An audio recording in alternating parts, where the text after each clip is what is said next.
ছাত্রলীগ কিছু কিছু জায়গায় তারা দৈনিক আয়োজন কিছু মিছিল করছেন।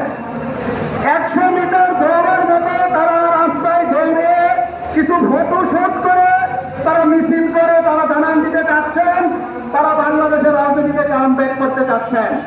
আসলে আমি তাদেরকে বলে দিতে চাই, আপনাদের সেই সুযোগ আর নাই। আপনারা সেই দিন ভুলে যান। বাংলাদেশের মানুষ আর আওয়ামী লীগের রাজনীতি বাংলাদেশে করতে দিবে না। আপনারা আর বাংলাদেশের রাজনীতিতে প্রতিষ্ঠিত হতে পারবেন না।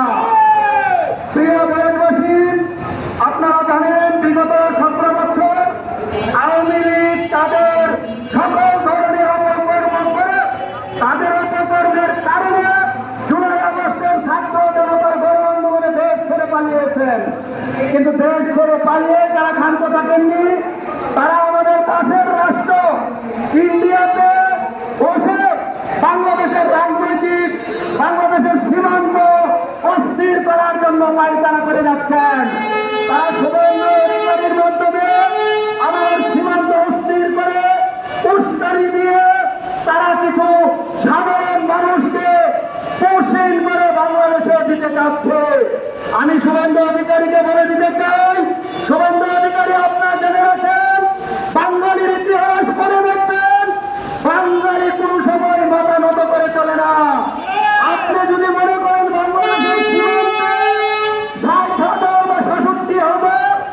বিডিআর বা বিজেপি পাহারা আছে, তাহলে ভুল করবেন। বাংলাদেশের 17 কোটি মানুষ বাংলাদেশের সীমান্তে পাহারাদার। আপনি ইচ্ছা করলেই ভারতের কোন এজেন্ডা বাংলাদেশে বাস্তবায়ন করতে পারবেন না। আমি পরিশেষে বলবো, জুলাই আগস্টের আন্দোলনে হেলিকপ্টার দিয়ে শিশুদেরকে গুলি করে মারা হয়েছে, ছাত্র ছাত্রীদেরকে মারা হয়েছে, শ্রমিকদের মারা হয়েছে, মেহনতি মানুষকে মারা হয়েছে। এই মৃত্যু কি শুধু মৃত্যুই হবে? আওয়ামী লীগের যে মৃত্যু ঘটিয়েছেন, সেই মানুষগুলো মেরেছেন, তাদের বিচার হতেই হবে।